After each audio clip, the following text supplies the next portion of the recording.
NAIA football is the true version of what college football is supposed to be. And it is the best classroom experience an 18 to 22-year-old male can have. One of the most valuable parts of a college education is that experience. It's life in a microcosm, and it's just something special for a young man to have to experience. And don't you let a moment go without thinking about what's there for you to reach out and grasp. Welcome into Sunday night NAIA football with Dannelly and Donley. I am your host, Jason Dannelly. Thank you very much for checking us out again this week. It is awesome to talk NAIA football for this hour and a half that Pat and I seem to go at it on Sunday night. So we look forward to your comments, your questions. Drop those into the chat, and we will answer those throughout the night. Coming up, we're going to go through the featured games from last weekend, or yesterday, I should say. Talk about some of those games, and then, of course, look ahead to what's coming up for us next weekend. Plus, some top 25 banter, maybe some banter again about video and video access and a few things like that. And with that said, I welcome in the co-host of this program. He is a former offensive coordinator, national championship winning coach, and a guy that just knows a whole lot more about football than what I do. He is Pat Donley. What's up, Pat? Jason, how are we? Doing okay tonight? We're doing good. Look at you, all clean shaved. Yeah. I changed the face. You have a face like mine, you got to change it every once in a while. I think I got to go back. Yeah, beard just covers a lot more up. So yeah, I look like I'm a fat baby or something like that. I can't tell something's going on here. It hides a lot of mistakes. Trust me, I definitely understand that. Yeah, just the face looks a little rounder. Yeah, it's not good look. I'm looking at myself here. Yeah, not good. We'll do something about it. Unless I can grow a beard in about a week. So you'll get there. NAIA football, big week. We're getting later and later in the season, Pat. We start seeing some conference races starting to shape up a little bit.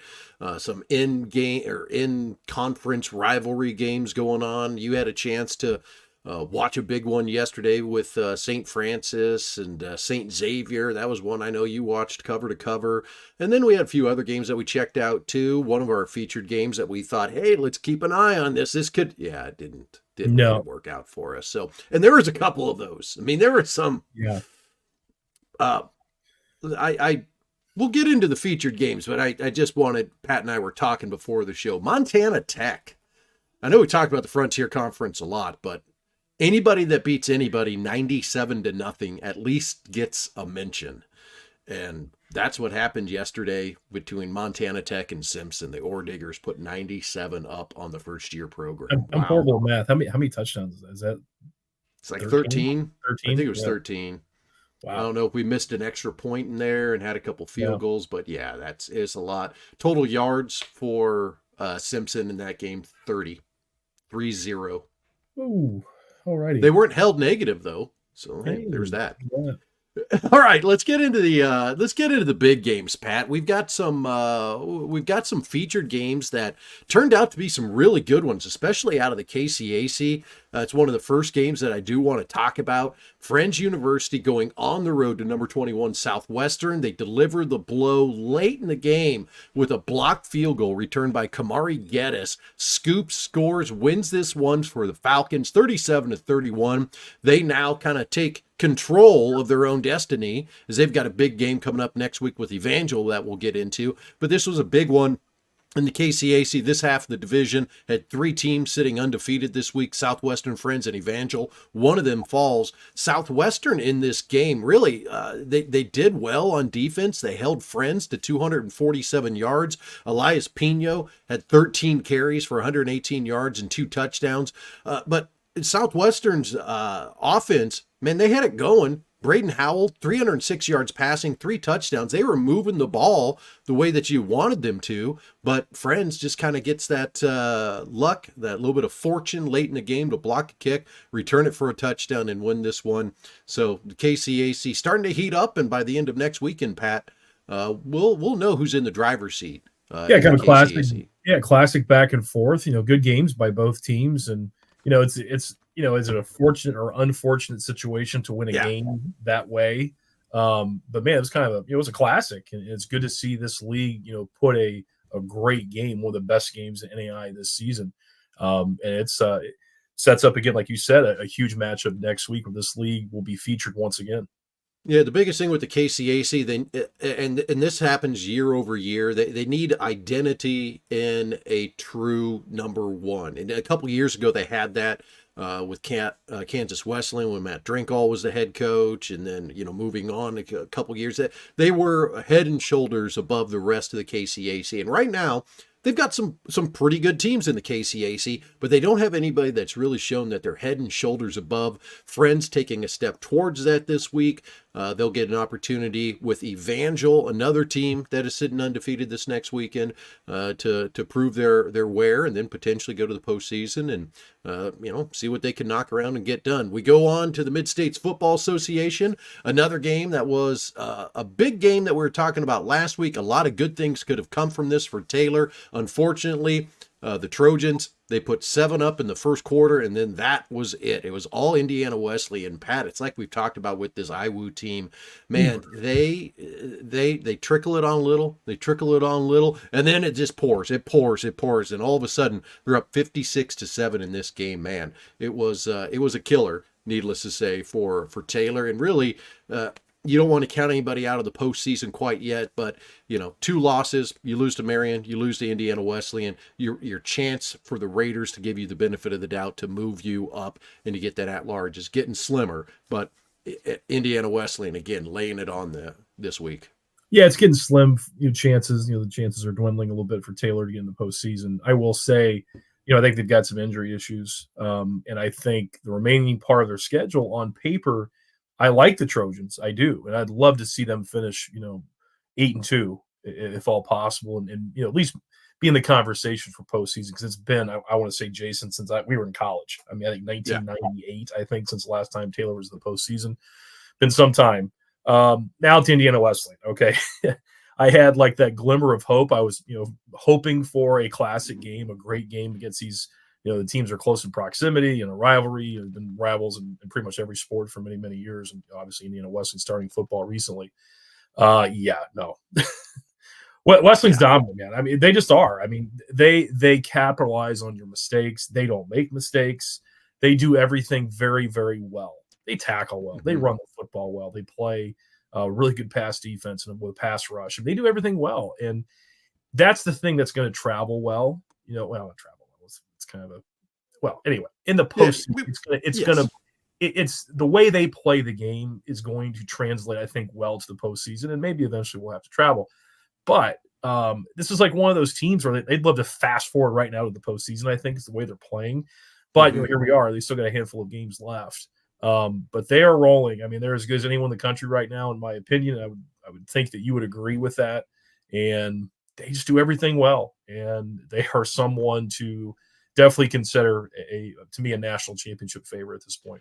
Yeah, I would doing all the things right now. Last year they at this same point in time they're kind of there as well. Got banged up late in the season. That kind of hurt them a little bit in the postseason. So if anything for Indiana Wesleyan right now, you don't want to have your guys walking around in bubble wrap, but you just got to hope the good fortune stay with you and you stay healthy. Every top team is that way. I mean, Keiser is that way. Keiser's been banged up. We'll talk about that game here in just a little bit. But you got to stay healthy going into postseason. Game that you checked out and I watched as well. You watched the whole thing. I checked out about half of it.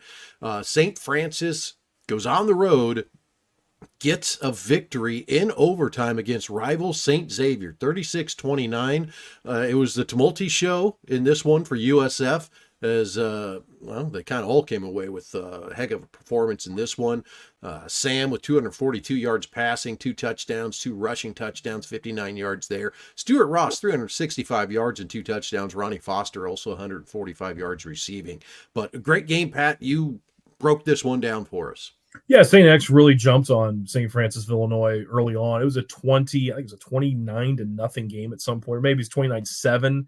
Then I think St. Francis, Illinois got a late score before the half to make it 29-14. Back and forth game. First quarter was one-sided. Like I said, St. Francis came back and made it very competitive.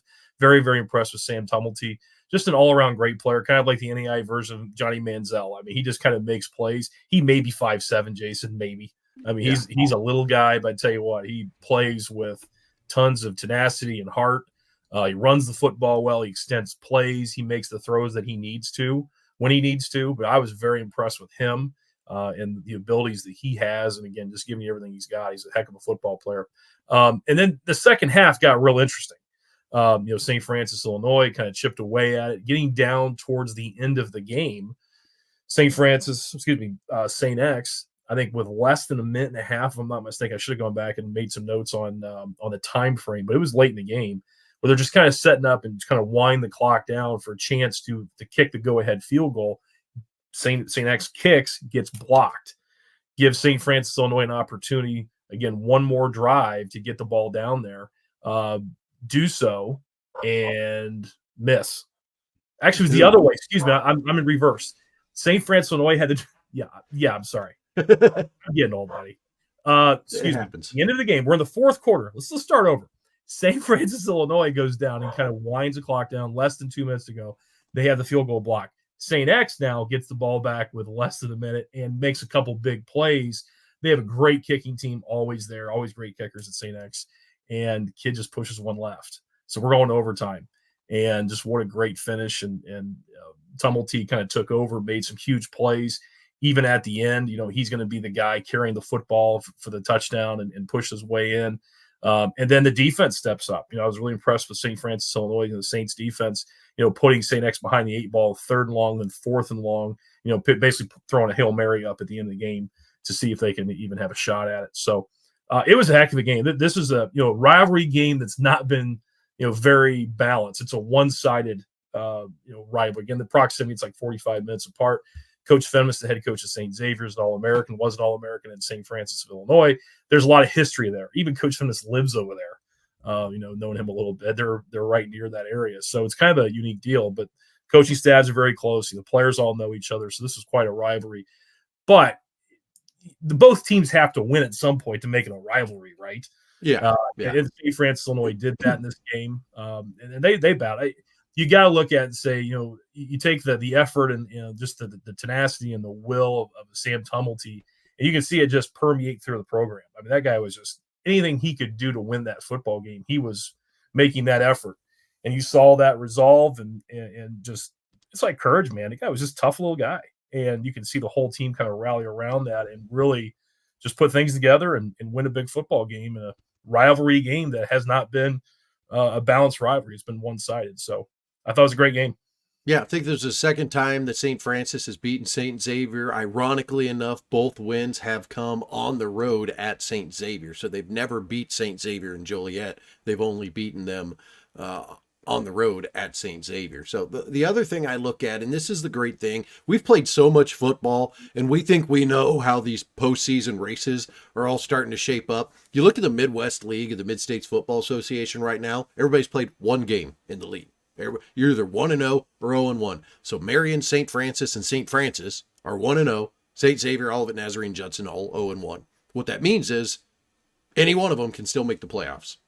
Yeah. Even Judson, who's 0-1 and 1-5 on the year, I don't think it will happen. I mean, we had a commenter ask thoughts on the St. Francis Judson game. Well, St. Francis is much better than Judson at this point.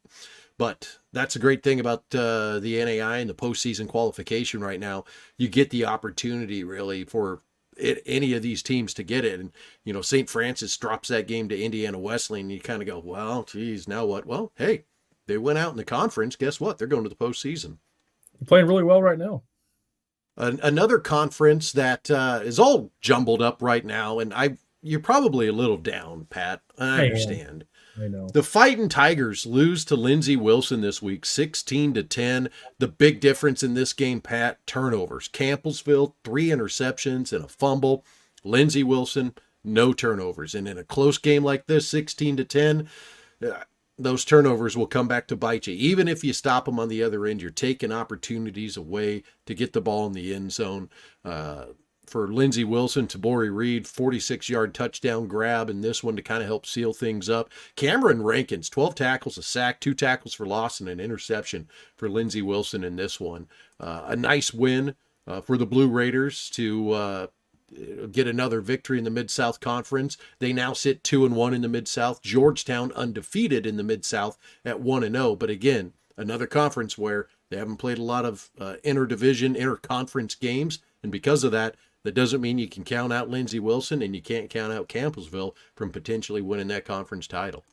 You hit the nail on the head. Just like the Mid-States West, these teams are all playing each other now. So things are really going to shake out here these next few weeks. And yeah, of course, I'm devastated my Fighting Tigers went down, but valiant effort. Lindsey Wilson had their backs against the wall. They really did. I mean, they can't drop this game, Jason, with having 2 losses on the season already to even have a glimmer of hope in the postseason. Great on them to rally and beat an undefeated team. And it's going to get real interesting in this league, like you said. I mean, there's going to be some huge matchups here the remainder of this regular season, and it's going to be part of our feature games each and every week.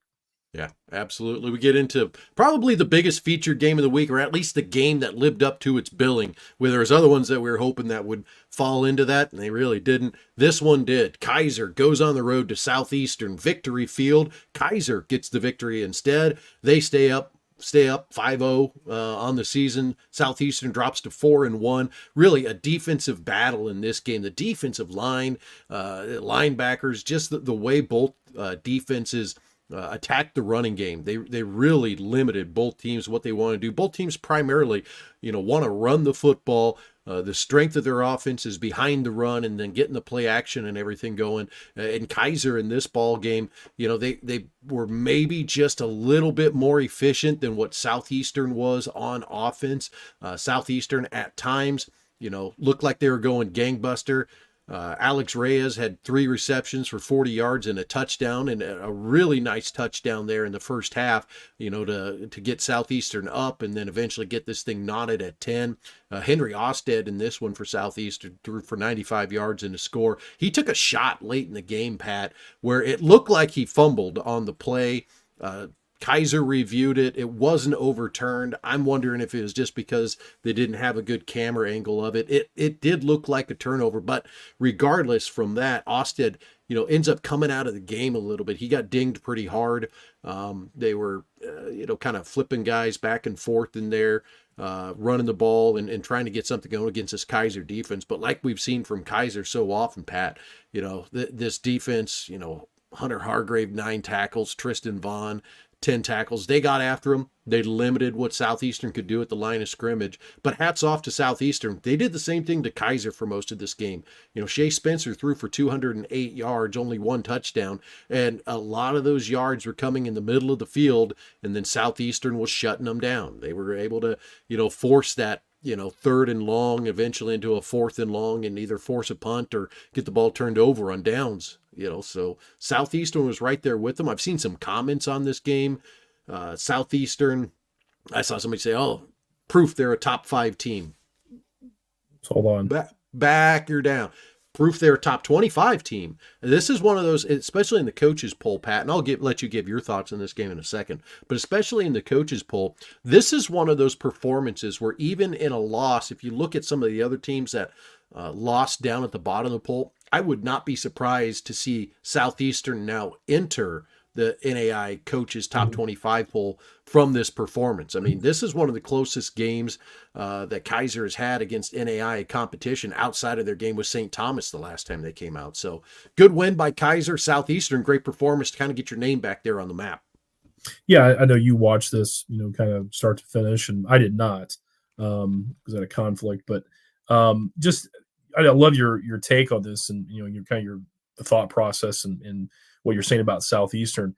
You think they were more competitive than St. Thomas with Keiser? Do you think? I think St. Thomas has got the weapons. Like if Keiser and St. Thomas played again, St. Thomas has got some weapons that cause Keiser some problems, and I think St. Thomas is a tougher matchup defensively because of the weapons they have on offense than what Southeastern has. Southeastern's got some good football players, but they don't have that, oh, wow, look at that wide receiver, or oh, wow, look at that one running back. They have a slew of running backs that get things going. And I think if Keiser and Southeastern play 10 times, Keiser's probably going to win 9 of those times, 8 of those times out of 10. St. Thomas, I think St. Thomas and Keiser play 10 times. Yeah, it's a little more 6-4, 5-5, just because I think St. Thomas has got a few more X factors. That's taking nothing away from Southeastern. Great ball club. They would beat a lot of teams in the NAIA, and a performance like this makes me start going like, well, at large in the postseason, maybe they win on out, maybe they got a shot. But that is also going to involve them beating St. Thomas, which is another matchup in the Sun Conference I'm looking forward to. So you feel pretty confident they would be third in the Sun? Right now. Seen?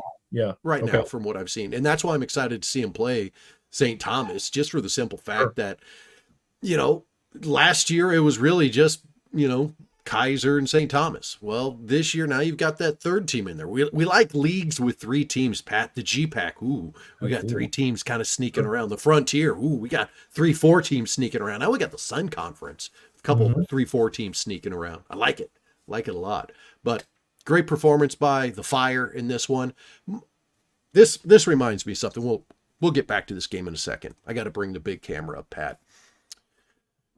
We talk a lot about video because we obviously watch almost all of these games on video, on live stream, on stream after the fact.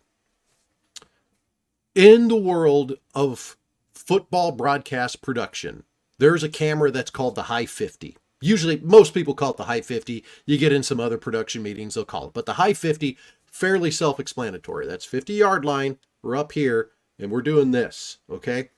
That should be your main camera for the action. Do not have it on the High 50, and then as soon as the ball is snapped, boom, we shoot down here to the ground level, and we got a guy running, and then we can shoot over here, and we're doing Southeastern. Your broadcast, the production value of your broadcast is phenomenal. Your announcers were great. Home announcers that were not just homering it, they were complimenting Keiser. But your camera cutaways during the action, keep it on the High 50, and then use those other beautiful camera angles that you get for the replays. There was times where I'm like, oh, there he's going. Oh, now he's running that way because we switched to the other camera. I mean, I realize we're not talking like high-level production meetings here, but just a tip. Like during the action, keep it on the High 50, or if you got two on the 35s and you're following the action, keep it on those. That's all I got. Don't switch in the middle of the play ever, please. Even if it's a bad angle, catch up, because my eyes watched where it was going, and then you can catch up to it, and I'll have an idea of where it is. You switch someplace else, then anyway, back to this. I'm with you on that. There's been a few of those, not just Southeastern. I've seen a few of them around the NAIA this year. Beautiful facility at Southeastern, beautiful broadcast, awesome stream, never cut out on me once. I was in Home Depot last night buying stuff for the bathroom remodel that I did, walking around the aisle doing this, just on regular cellular coverage, still getting like the full HD effect. It was awesome. So back to Southeastern, Jason. That's a team. If I could say we've neglected somebody a little bit this season who I think is a quality program, it's them.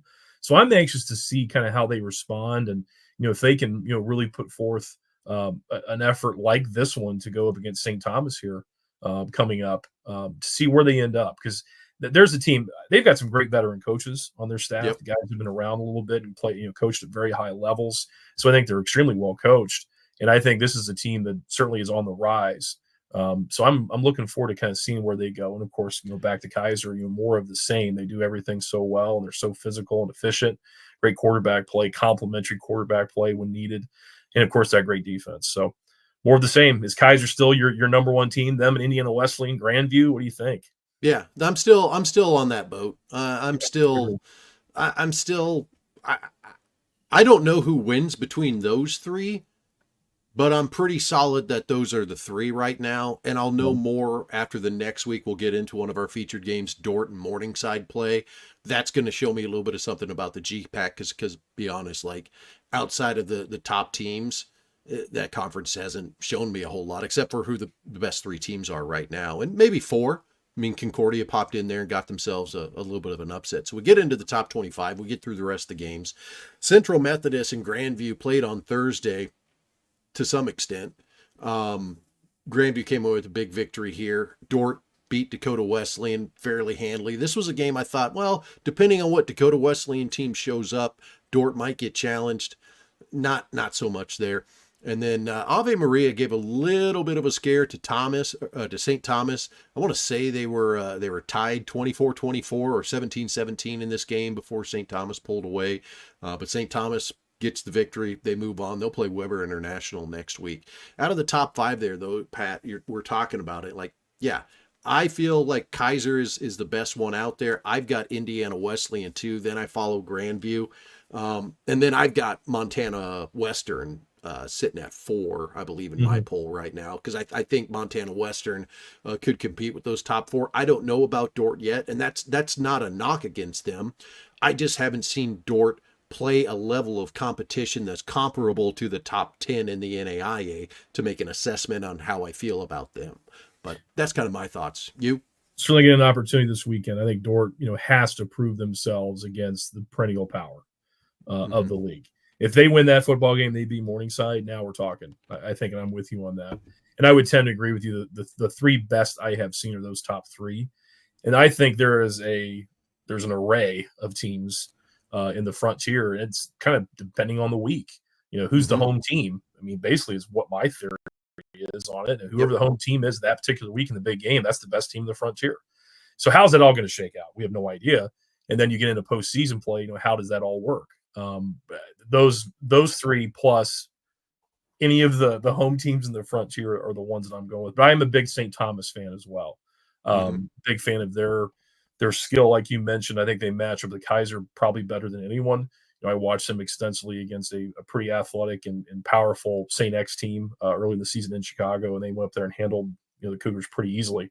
So I think the world of them as well. So, but yeah, these 5 are pretty darn good.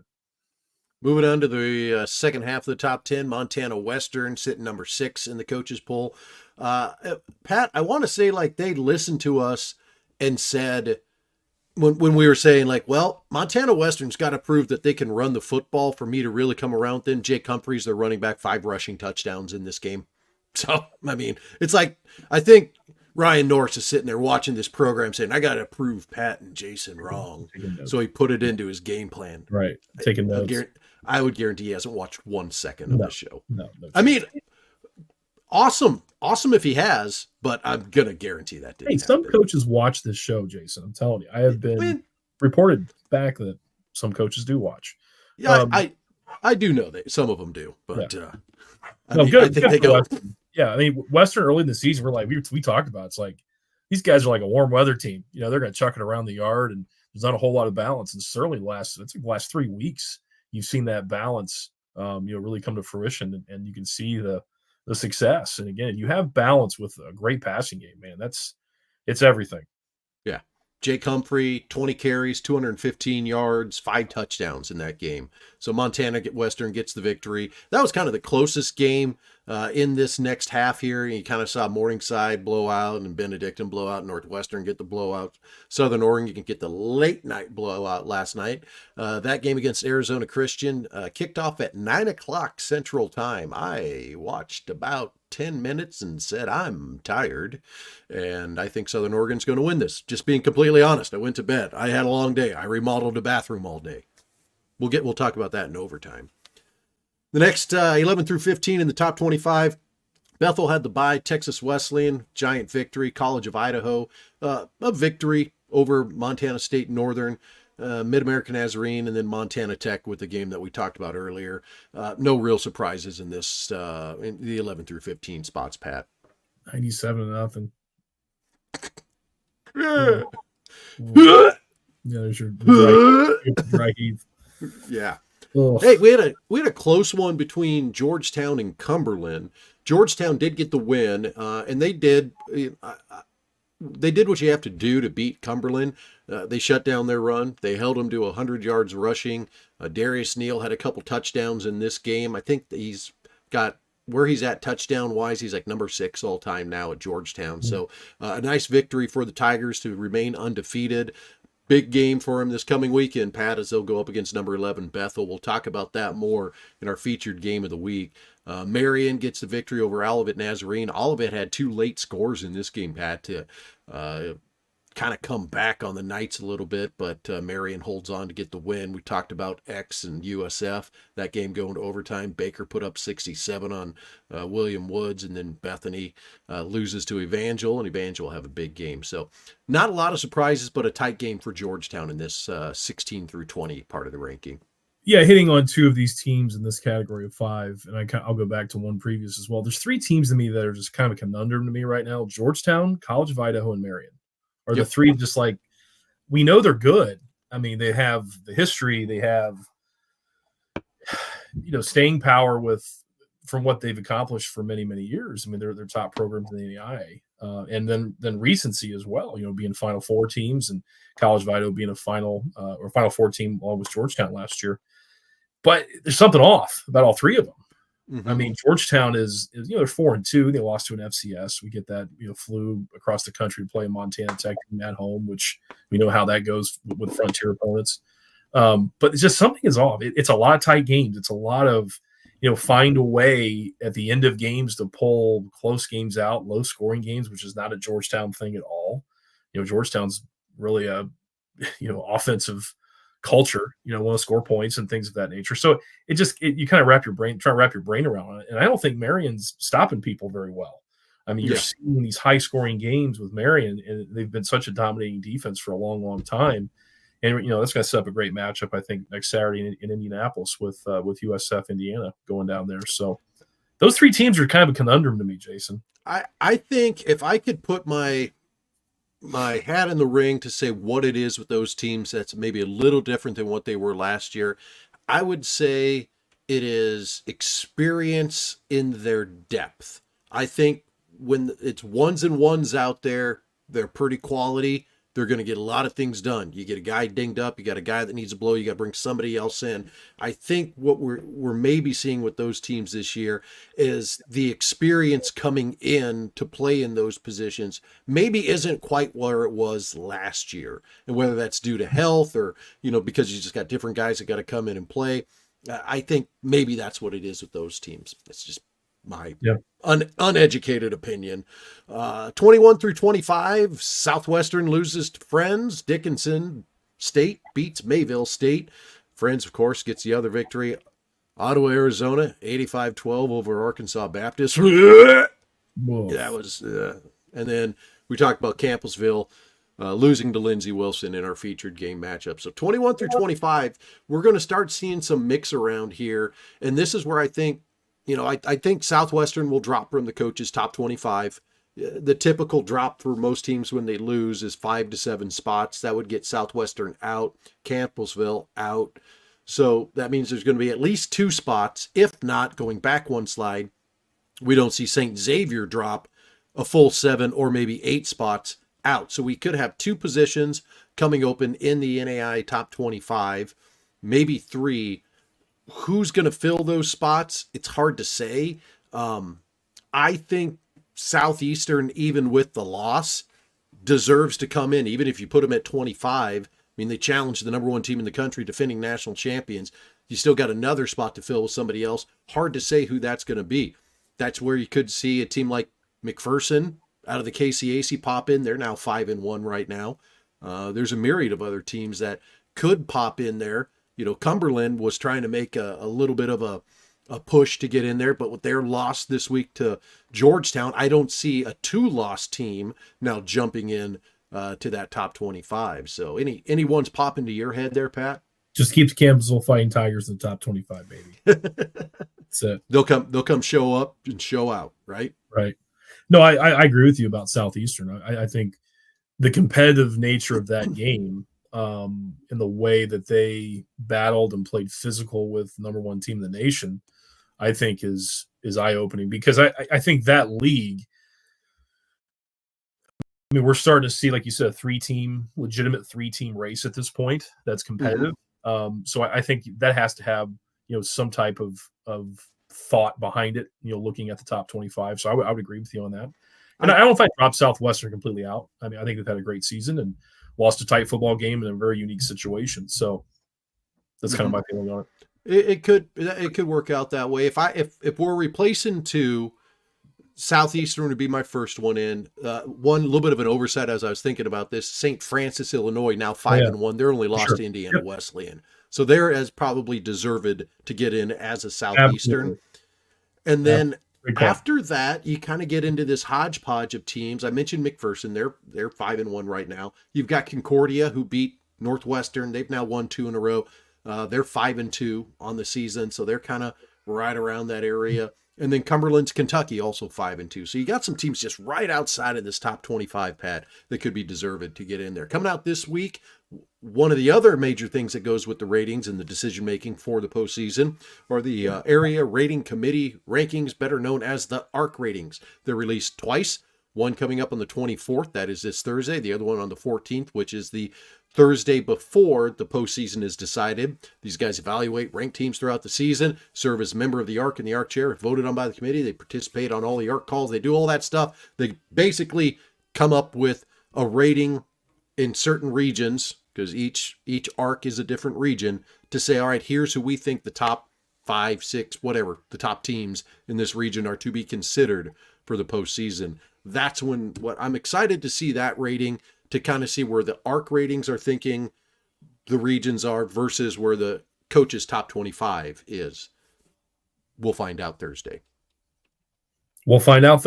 Into the featured games for this week. All right, we can finally talk about these games because I don't want to talk about them 3 times. We're going to talk about them twice already. Number 11, Bethel. At number 16, Georgetown. Georgetown, home field advantage. Bethel coming off of a loss. Georgetown coming off of a tight game. Should be a good one in the Mid-South Conference. This game, Georgetown's got to prove themselves. I mean, it's time. We know how great the coaching staff is and Coach Oliver. We know the tradition. They're at home in Central Kentucky. This is a game that they need to prove themselves and play Tiger football. So I'm looking closely at this one, and I think we've just seen Georgetown just kind of like almost like treading water all year. And it's time for them to take another step and be, the dominant team in this conference. And what a great opportunity this Saturday. And Bethel, basically, you could take everything that you just said and reverse it over to Bethel Sure, and say the same absolutely. thing. They've kind of treaded water this year. Coach Jasper got a heck of a staff. Got Jay Bright as the offensive coordinator, former head coach, and former, great NAIA quarterback for the University of the Cumberlands. You've got Bethel trying to figure out where they're going to go. Well, this is a prove-it game for both of them. And obviously, either Georgetown will remain undefeated in the Mid-South Conference, or we'll now have a bunch of one-loss teams, and that'll mean Bethel gets a little bit of an advantage out of the rating there. KCAC, we mentioned it earlier. Evangel going to Friends. Friends has kind of played a cardiac kid sort of schedule. They hit a field goal to beat Kansas Wesleyan. They returned a blocked field goal to win their game this last week against Southwestern, and now they're going to be getting Evangel at home. Both teams undefeated. This is for kind of a true who's in the driver's seat in the KCAC game. Yeah, no doubt. I mean, I'm sure you'll agree with this, Jason. It's not going to get an at-large team in the playoffs. This league, They're going to get the conference champion, and I think that's it. Would you agree? Yeah. With where they are, kind of the standings at this point. So yeah, I mean, driver's seat and really pole position. Who's going to get that spot in the postseason? Yeah, really, with the postseason now, if you're not top 15, yeah, it gets to be tough to get that at large, because right now, both of the KCAC's berths are going to be below the top 15 spots in the country. You're going to have the Appalachian Athletic Conference as well, with a team probably not rated. So that's 3 spots in the postseason of 20. And now you got to be top 17. Well, Dickinson State is downrated 20th, 21st. All right, that's 4 teams. So all of a sudden, those at-larges, you've got to have a pretty clean resume to get in, which I like, because then there's not a lot of argument of 2 or 3 loss teams that didn't get an at-large. 2 losses is about your max. 3 kind of going to hold you out of there unless those are some pretty big losses. Probably the biggest game of the week, though, Pat, out of the Great Plains Athletic Conference. We've got Morningside going to Dort. Both teams undefeated. Both teams in the driver's seat. Well, I shouldn't say both teams undefeated. Both teams undefeated in the GPAC. Yes. Morningside with the loss to Benedictine. But this is a true who's in the driver's seat now of the GPAC. Is it Dort or is it Morningside? Going to be a good one. Looking forward to it, man. Yeah, this is your neck of the woods, your kind of your conference that you played in, and Dort beating Morningside last year, right? Late in the season, I think it was the last game of the regular season, or maybe the second to last week. It was late in the year, I remember. I think later even than this game was. So it was a huge, had a lot of impact on playoff seeding and that sort of thing. So Morningside, some redemption opportunity for those guys. Dort hosting, which is huge for them. And we've talked about, a 3-team race, yes, but, Dort wants to really solidify themselves now in the driver's seat of this league, that, has had some, Morningside's been the team forever. Then, of course, Northwestern's recent history, and now Dort's making that push. So this is going to be a really interesting game and see how this thing shakes out and, what type of effort Dort can put out and say, hey, this is where we are. We're doing everything we can, and we beat a Morningside team again this year. This is where we are, and we're a legitimate top 5 team. On the other side of that, Morningside, let's get back to where we're comfortable being, guys. That we're a perennial power. We need to be a top 5 team and hosting playoff games. It's what we're accustomed to doing. We can do that this weekend. I think this is going to be the toughest defense that Morningside has seen all season. I mean, Dort has been exceptional on the defensive side of the ball. I think Morningside's offense is going to be the toughest offense that the Dort defense has gone up against. I'm excited for that. This game is a cliche for me. It's really going to be what the game is going to be won by the team that does not turn the ball over. Dort does not have a high-powered offense to make up for mistakes that they make offensively. They're going to have to come away and get a legitimate victory without turnovers. If Morningside goes out and puts up 600 yards passing but throws 3 picks, guess what? I think Dort's going to win this football game. Mm-hmm. Yeah, this is going to be a great one. And really things will be a little clearer picture, I think, for the GPAC after this one. The leader in the Frontier Conference, Carroll College. They're undefeated. They're at the top of the Frontier Conference standings, despite not being rated. This will be the opportunity for them to say, hey, don't forget about us. Everybody seems like they forgot about us this year. Forget about Dre. We start playing that music. That's our era. Yeah. Anyway, Carroll College undefeated, playing at College of Idaho. College of Idaho, the home team, you kind of lean towards them, but this is a game where Carroll can put themselves on the map and get into the discussion. Yeah, lying in the weeds. And they had the non-conference loss to Montana Tech. However, that makes sense. They're going to play again later in the year. Yeah, whatever. Okay. But here we are, a conference game. And Carroll's kind of laying in the weeds for a while, no doubt. They've not had that big marquee matchup until now. And like you said, the home teams have prevailed thus far. So it's going to be interesting, but at the same time, I think this has been marked on their schedule for a long time about really, having an opportunity to make a national splash. And I think this is going to be a dogfight. I mean, I would be surprised if it was any other way. But again, like you said, those home teams in this league, for whatever reason, have that distinct advantage. Reaching everybody that's out there watching, we got ourselves a nice audience. We'll be answering questions in the overtime portion about these games. If you got specifics you want to throw at us, throw in the chat,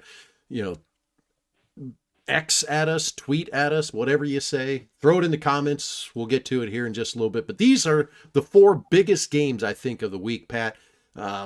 We could talk endlessly about each and every one of them, but ultimately, we'll let the play on the field get going. One typo on this screen, that Bluefield-Pikeville game is actually a Friday night game. Both teams are undefeated in the Appalachian Athletic Conference. Pikeville is starting to play good football like we thought they would. They played very tough early in the season. They lost to Campbellsville, lost to Georgetown. They played some really tough teams that they were competitive with, but just couldn't get those victories. They're getting the victories in the conference now, and this will be the opportunity for them to kind of be in the driver's seat if they are able to knock off Bluefield. Bluefield had to come from behind to beat Kentucky Christian this week. It was a late comeback victory for Bluefield to get the win. KCU, unfortunately, gets the loss. I mean, it was a tough one for them. I mean, they were up in this ball game, but Bluefield came back, got the win.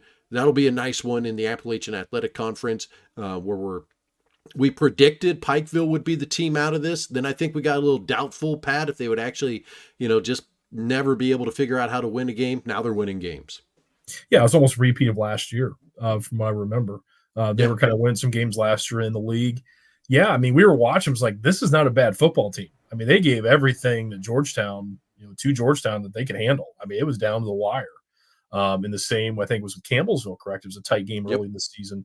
So, I think very highly of Pikeville from their personnel, and I think they've got some great players and good schemes. So, to me, they get rolling in this conference and make at least a huge push for that playoff spot in the league. St. Francis 1-0 in the Mid-States Football Association Midwest Division, as is Marion. St. Francis goes to Marion for the game this week for a little bit of control, or at least a little clarity as to who could be towards the top of that half of the league. Should be an interesting one. St. Francis, Marion, always good football, Pat. it's a big time game in this region. I mean, it is something that people definitely pay attention to. 2017 was the last time the USF Cougars beat Marion.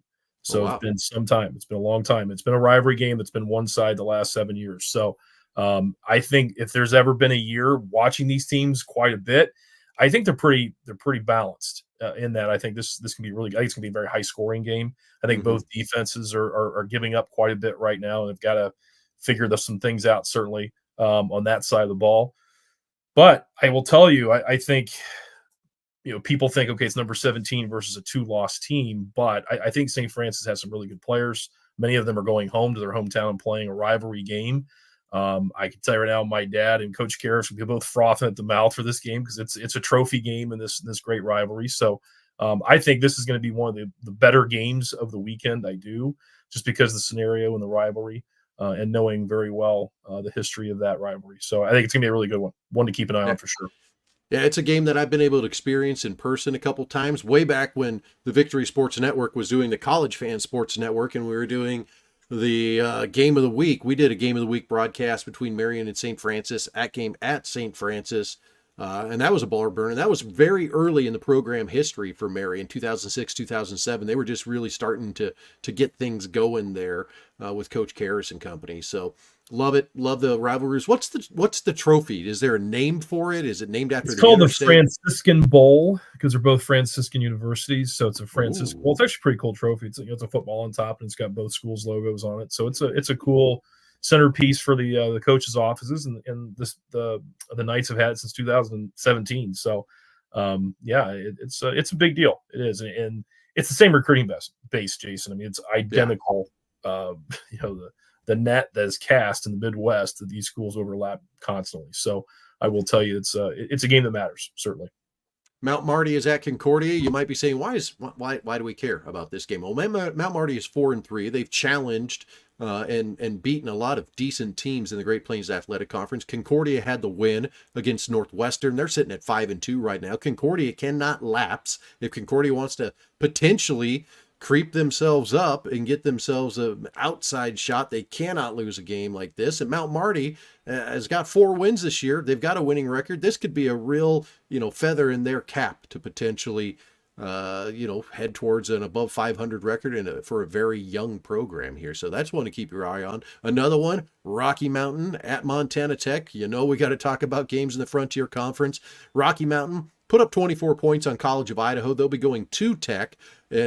And Tech is coming off that 97-0 victory. So it's kind of one of those, like, we were so here and we were so here, but maybe they meet here and a couple turnovers here or there, or maybe a guy that's got to have limited snaps because he got banged up.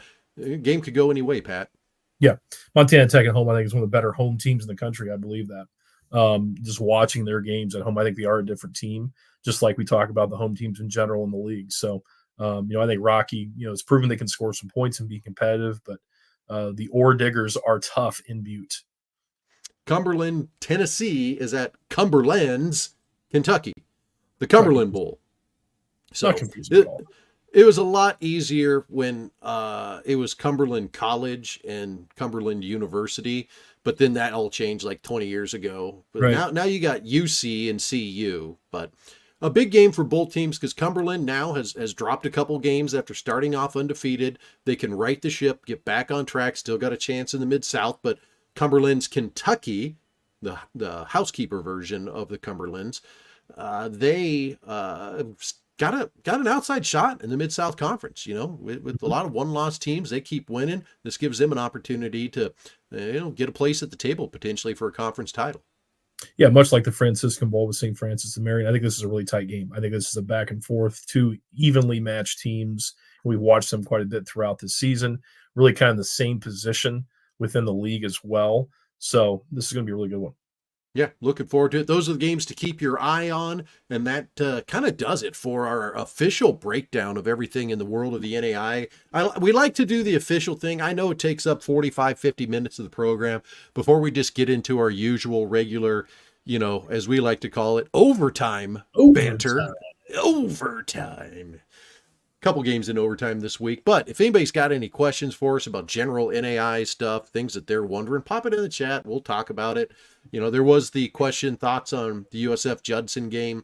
I don't know if you've got anything on that, Pat. I really don't, because games like that where I see USF does what they're supposed to do and win, like I don't. And Judson's a 1-win team this year. Kind of struggled against Madonna. Like that, Judson's a ways off still from getting. Yeah, no doubt. I think there's had some turnover in the coaching staff since they've started, and yeah, I think I watched most of the first half of it. I think St. Francis is pretty sharp. Came out. I think first 3 drives went out and scored, and talking to Dad a little bit just yesterday on the phone. Second half just kind of loosened the belt up a little bit, got a little sloppy. So some things they've got to kind of tighten up, and I'm sure they're looking ahead. You get a big lead at halftime like that, you're thinking about the rivalry game already next week, and so don't have a lot to say about it. I mean, I think Judson's still a ways away from being truly competitive in the league, and I think St. Francis I still believe they have a good roster. I think they've got to find ways to be solid enough on defense to be competitive, and I think this weekend's going to be a great challenge for them. Hey, we got people showing us a little love from the old Twitter. Love listening to us guys and our coverage of NAI. Always appreciate each and every person that checks out this program. The NAI, it's a labor of love. You've got to either, love this level of football or love somebody who is either coaching or playing at this level.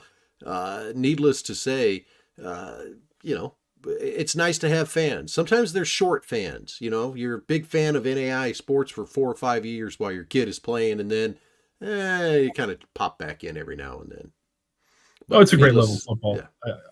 Just watching these games, Jason, kind of not getting off a tangent here, but I think it's as good place as it's ever been as far as I can remember. I don't think we have of course we've had the Morningside, time, and we've had, Keiser here recently, and of course Northwestern just a couple of years ago, but we don't have those dynasties where, it's like probably 1 or 2 teams that can win this thing. We're seeing some parity.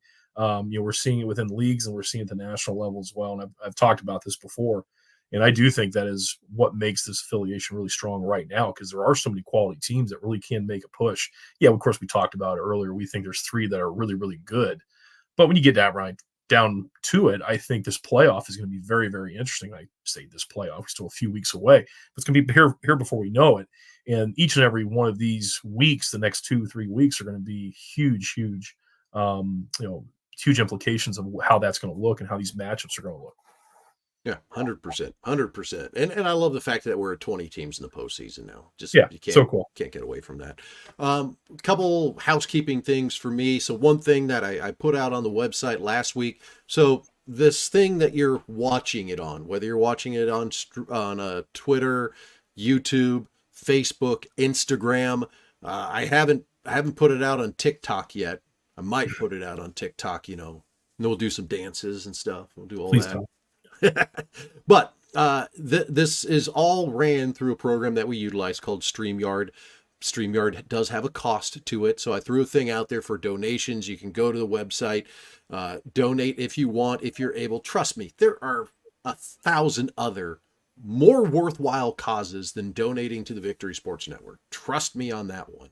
But if you're like, I'll throw the guys $20 to help out with this, trust me, it helps, because we get a couple thousand viewers all told through all the platforms that check out this program. If you like it, $20 from a couple 5-10 people certainly helps out. It's not overly expensive, but I also said that when I took this over, I wasn't going to lose money doing this. I'm not looking to make money at all. I mean, I don't know if I've ever made any money covering NAIA athletics, but if you so see fit to do a donation out there to keep this going, that's great. There's 2 major expenses we have. Streaming is one, web hosting is the other. When I say we, I guess I mean me. It's not really Pat.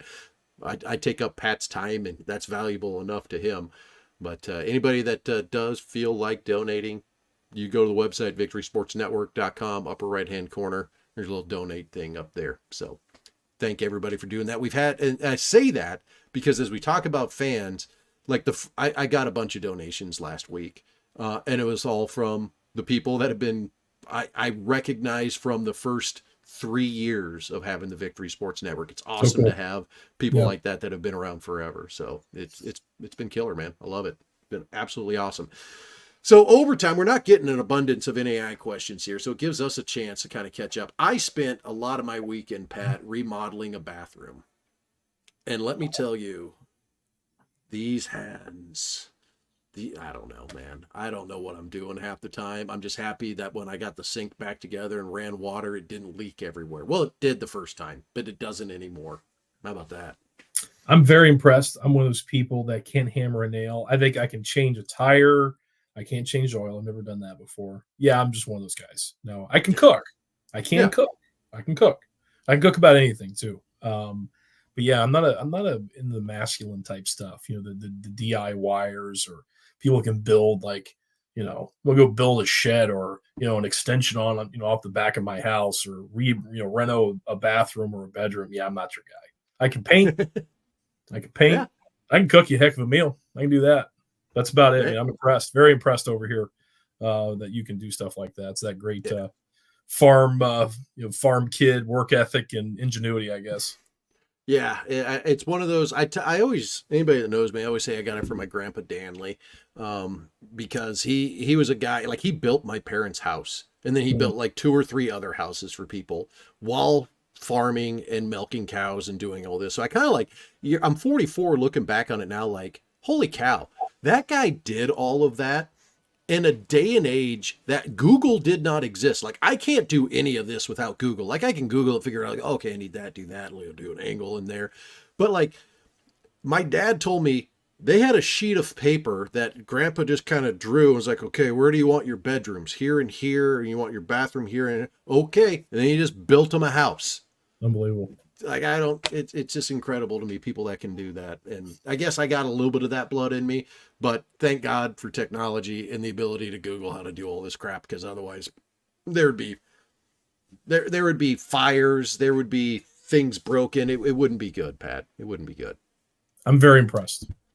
One thing that Pat and I'm working on for Pat and I should say, we kind of had a long diatribe last week about access to games. We're still kind of having that issue with getting access to watching games after the fact. There's only so many you can watch live, and there's only so many that you can watch on a weekend when you have families and you have other obligations. Because like on the obligation list for Pat, there's a lot of things that are there, and then like where this show lines in, and even for me, there's a lot of things that are up here that go down here.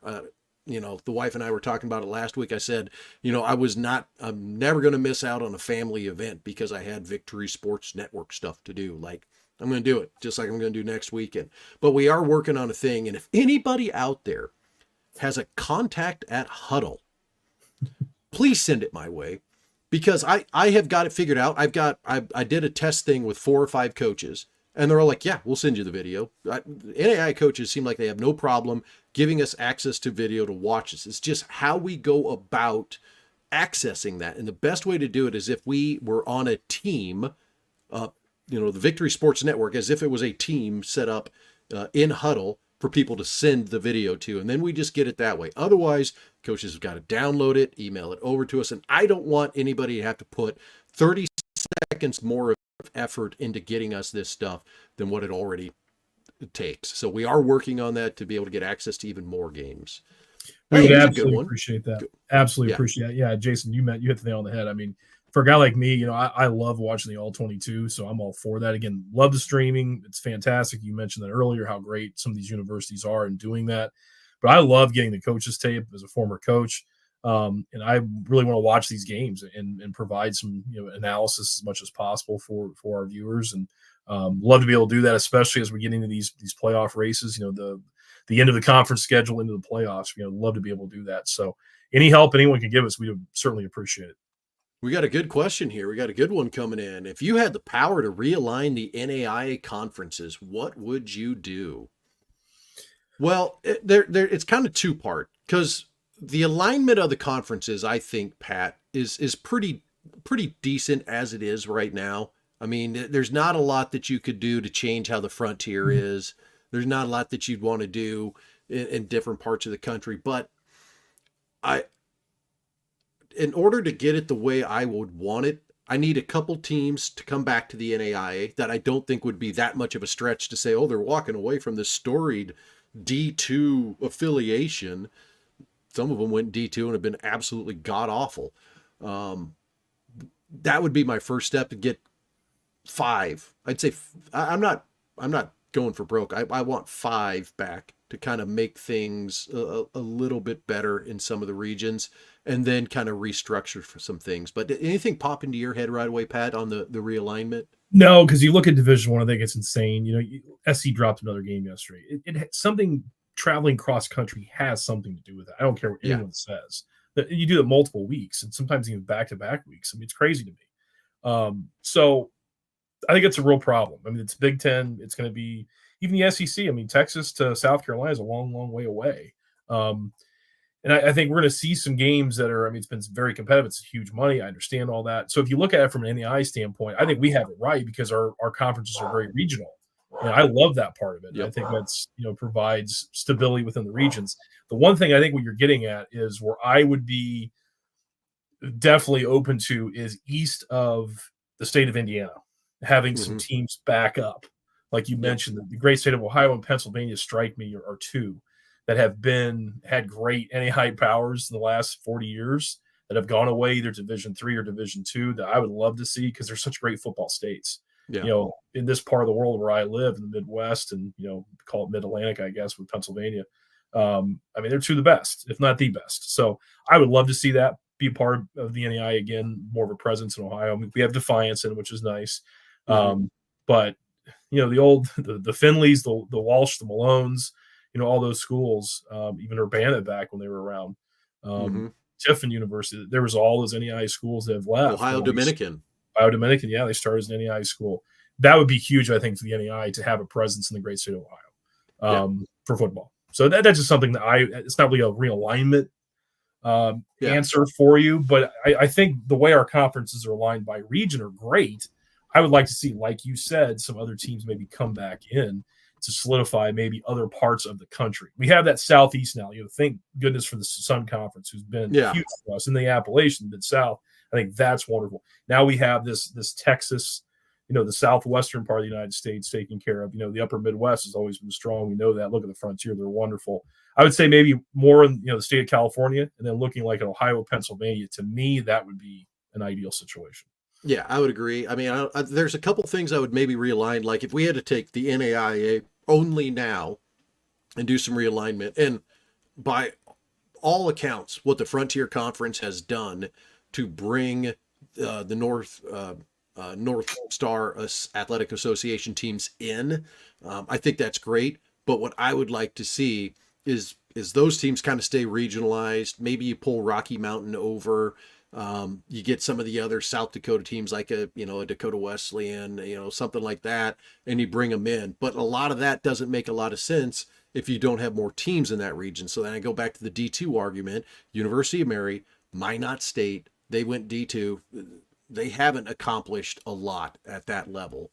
And coming back to the NAIA could prove to be very good for their programs to be competitive and to become more regional. Like if I'm Minot State, I'm a fan of Minot State, and Winona State comes to town from the other side of Minnesota, I don't know if I care. Like, do I want to go to that game? Do I know anything about that? But hey, if we're playing Dickinson, if we're playing University of Mary, if we're playing, one of the other teams in the state of North Dakota or South Dakota, that game means a little bit more now.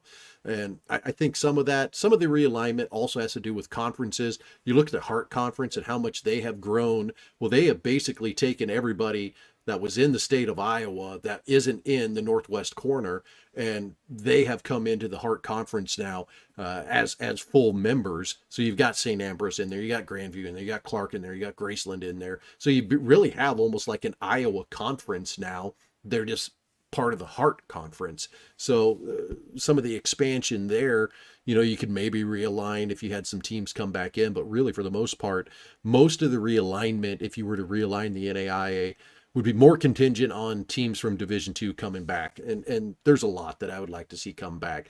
Like you look at the Sooner Athletic Conference, and I look at Northwest Oklahoma State, and they've been treading water in Division II since they went there. The Sooner Athletic Conference makes a lot more sense, I feel like, for them. I'm just a guy with a podcast, so don't take me too seriously and give me hate mail over that and why we need to be at Division II, but that's one that would come back. You mentioned the Mid-States, Pat. I'd like to see Geneva, Ohio Dominican, Findlay, Walsh, Malone, these schools. Malone doesn't play football anymore. We know Urbana's closed. Yeah. I know all those people are going to probably hit me up in the chat on that. I know that. But I think a lot of it, I'm not saying that's the reason why that Urbana closed, but they were competitive. It was fun to be a part of that program when they had scholarships and were competitive. I mean, just throwing it out there, that was many years ago. And Walsh was competitive, and now they're irrelevant in Division II, and they have been since they've left. I'm with you with Geneva. Geneva is just another Division III school where in the NAIA they were a top 25 team perennially every single year, and and you tap into that whole Pittsburgh market with the NAIA, which is so cool. So. I'm with you. I think there's Notre Dame out of Ohio. You can say, well, the reason that school closed isn't because is because they left the NAIA. I would point at Notre Dame of Ohio and say, well, it kind of is, because if you look, they were enrollment driven by athletics. Their enrollment was up near 1,400. Their last year they were in the NAIA. They moved to Division II.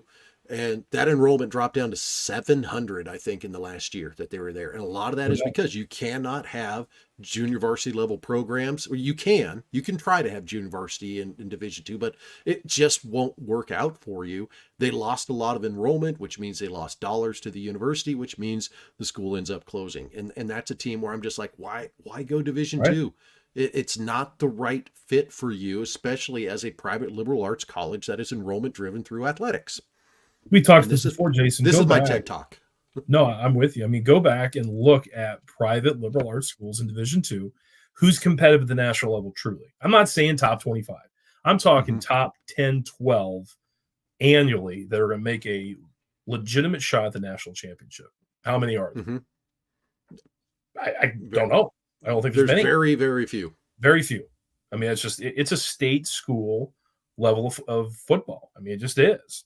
Where ours is truly a small private liberal arts, many times faith-based affiliation, which those schools in Division II are the same way. I mean, they all are those private schools. So most of those were former NAIA schools. So, I'm with you. I mean, is Carson Newman the only one that's ever competed nationally, been in the national championship in the last handful of years that were private in Division II? I mean, I have to go back and look at that history. I'm not the aficionado. I would have to look 100% to be sure as well. Let's just do this. D2 list of national. Yeah, I'm curious. I mean, I know Carson. I know Sioux Falls has made some decent playoff runs. Like the University of Indianapolis does a really good job. They're a private school. Hillsdale College is, I'm not saying they're a perennial power, but they're always competitive. They're a private liberal arts, just in my region that I'm aware of. But it's few and far between. I know the Northeast has some Catholic institutions up in that, Massachusetts and places up there. But for the most part, I mean, again, you're looking at the state of Pennsylvania, for instance, the Pennsylvania State Athletic Conference, all state schools. Not all. There's a couple private, but they're not competitive. Okay, so Shepherd in 2015 played in the D2 title game against Northwest Missouri State. That was 2015. Okay, they are private. Shepherd's all in the high school, I think, too, if I'm not mistaken, from the early 90s and 80s. Yep. I think Dad played against them when he was at Georgetown back in the early 90s. So I'm almost certain they were like the NAIA Division I level with Carson Newman in those schools, and Georgetown was the NAIA Division II back in those days. So, there you go. Bloomsburg? Bloomsburg? No, it's public. Okay. School. Yeah. Yeah. Carson Newman, 90. You're talking Carson Newman, 98, 99. Yeah. I mean, that's what you're dealing with in Shepherd. Yeah. So, and I don't know if Shepherd's public or private, Jason. I mean, it's a good question. I think they're private. Are they private? Because they were in the high school. I'm almost certain of it. They were. Yeah. Because there you go. It's not a really good track record for private liberal arts competing at the national level in Division II. It's not going to happen. It just doesn't. I mean, you have, we talk about the Shepherd is public. There you go. So Carson Newman's the only one. Public. Yeah. Carson Newman is the only one that has been truly competitive and had shot at a national championship in football. And I understand moving to NCAA Division II is about a lot more than just football. But look at all the other sports too. Like, we care about football, but they're also not competitive at that level. So I'll end up. Don't go quite as far, Jason. When your school costs $50,000 as opposed to the school that costs 15 or 20. I guess probably 20 is more accurate with state prices at this point, but. Yeah, and we could get do the whole deep dive and go in again, talking about half counters, full counters, all this sort of stuff. Right. But we talked about that last week. So next week, the show might be a little different. Pat and I haven't fully decided what's happening, but I am doing a little family getaway, going to Las Vegas, going to make my pilgrimage to the Raiders as they take on the Chiefs, and likely will get beat by 35, but I will still be there in my silver and black, probably with my shoulder pads with the spikes on and the painted face. I haven't told Heather about that yet, but take a photo. No, yeah, I'll do that. But I'm going to be in Vegas. That game's at 1:00 local time there, which puts it at 4:00 here, which means that at the usual time that we do this, we won't be able to be live. So we might try to record something, earlier in the day, or I might do a short recap on Sunday night, and then Pat and I will do another show later in the week to kind of give a full breakdown of at least the big games coming up the following week, and might not do much of a recap. But yeah, we fly out Friday night to Vegas, and then come back Monday night, actually. So nice. We'll enjoy. We don't get into Vegas till 11:00 on Friday night. So just in time for the debauchery. Yeah. Just warming up. Yeah. I'm jealous. It sounds like a lot of fun. Enjoy the game. That's going to be cool. It should be. The great Pat Mahomes and Travis Kelce and the crew there. It's pretty cool. Taylor Swift will probably show up since I've made it public now. She's back on tour. All I know is my daughter's a Swiftie, but she's back on tour, so I don't know if she's going to make it. Yeah. Oh, I did see a TikTok on that. Her walking out onto a stage with a cat, petting her cat. Yeah. My daughter TikToker. No, I'm not the TikTok guy, but my daughter keeps me aware of everything in the world of Taylor Swift, though. She keeps me up to date. My 9-year-old daughter. Yeah, I'm far more famous, Pat, on TikTok for being an old dad than I am for being the NAIA football guy. Really? For sure. I didn't know that. I have 2 TikToks that have one of them's over 3 million views. Another one's over 2 million views. Are you serious? Yeah. How long have you known each other? I'm just now finding this out live. Yeah. How is that even possible? Yeah, I don't know, man. I don't know. Well, it's like, I guess I got to join TikTok now. I'm 44 years old in a couple weeks. So yeah. The way it happens, Pat, is if I intentionally try to be funny, I am not funny at all. But if somebody gets me on a roll talking and saying something, I can be unintentionally hilarious. And one of the videos that I did was right after my baby was born, and she was like laying on me, and I was talking about basically how being fat makes me a better dad, because she can just sit right on my stomach, cuddle in and everything. And then I said, if you're a skinny dad, you're probably a bad father. And for some reason that skyrocketed, and I've got over 2 million views on that one. The other one was a storm that I filmed, and there's really creepy clouds in the background, and that thing blew up. So I've got people from Russia following me because it was a wheat field and it was beautiful.